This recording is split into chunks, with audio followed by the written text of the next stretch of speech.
Setelah pernyataan Menteri Keuangan AS Janet Yellen perihal ancaman Cina terhadap dominasi dan hegemoni US dollar, kini Senat Amerika menyerukan pengajian mendalam adanya indikasi Cina sengaja melemahkan dolar. Dan, dalam jangka panjang hal ini memang sangat masuk akal.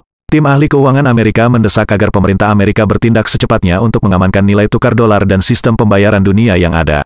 Kini mereka menyerukan persatuan di antara negara-negara G7 untuk menghadapi dan menahan lajunya peningkatan pengaruh BRICS yang hanya beranggotakan 5 negara namun nyaris mampu mengalahkan negara-negara G7. Banyak kalangan menilai tindakan apapun kini, baik seruan persatuan, atau menaikkan rasio suku bunga, tidak akan mampu membendung pengaruh Cina yang sedang meningkat pesat secara global.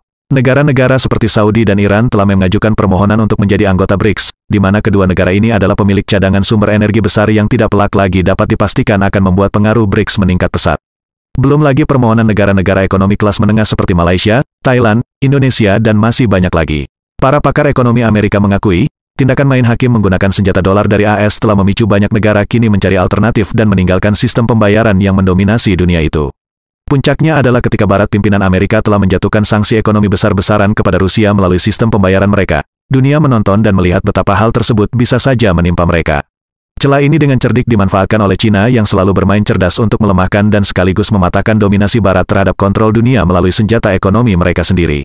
Cina sendiri telah memiliki pengalaman kuat dalam perang dagang dengan Amerika. Cina benar-benar mempelajari hal tersebut dan memetik manfaatnya.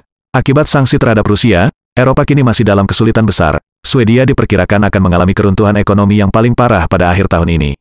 Eropa sendiri terjepit pada dua kesulitan akibat perang Rusia dan Ukraina. Ukraina adalah pemasok gandum utama bagi benua Eropa. Perang telah membuat pasokan terputus dan membuat bahan makanan menjadi langka dan mahal.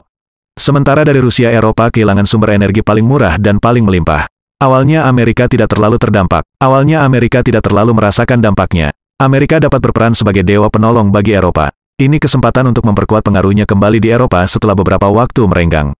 Bahkan beberapa bulan di tahun lalu Amerika mengatakan, invasi Rusia telah membuat Barat bersatu lebih erat.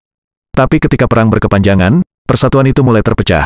Uni Eropa menolak meninggalkan Cina, terutama Prancis.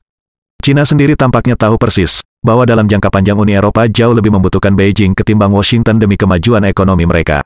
Dari sini terlihatlah poin yang sesungguhnya, di mana beberapa pihak di Amerika mulai meragukan tujuan jangka panjang perang di Ukraina dan segala bantuan keuangan dan persenjataan yang telah diberikan yang mana hal tersebut seharusnya menjadi keuntungan nyata bagi Washington. Tapi sekali lagi seperti biasa Amerika seperti menganggap enteng dan terus saja menggunakan senjata sanksi ekonominya untuk menekan negara-negara yang tidak memenuhi harapan Barat. Barat tidak mungkin menghukum sebuah negara kekuatan nuklir seperti Rusia seperti mereka lakukan terhadap Irak dan Libya.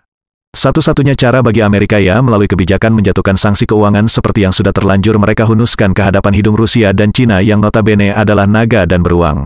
Nah, kini permainan menjadi terbalik, Cina dengan serangan senyapnya yang sangat mematikan tentu saja telah mengejutkan Washington. Amerika telah terdampak. Dolar sebagai mata uang keramat dan senjata sakti mandraguna pihak Barat kini menjadi korban serangan senyap Beijing. Sebentar lagi dolar akan menjadi senjata jadul dan, sebentar lagi mimpi Amerika great again. Hanya tinggal mimpi, karena sebentar lagi Amerika akan menjadi negara biasa-biasa saja. Demikian beberapa pengamat politik memberikan prediksinya. Kita tunggu saja kisahnya, dan, terima kasih telah meluangkan waktunya bersama kami, sampai jumpa lagi.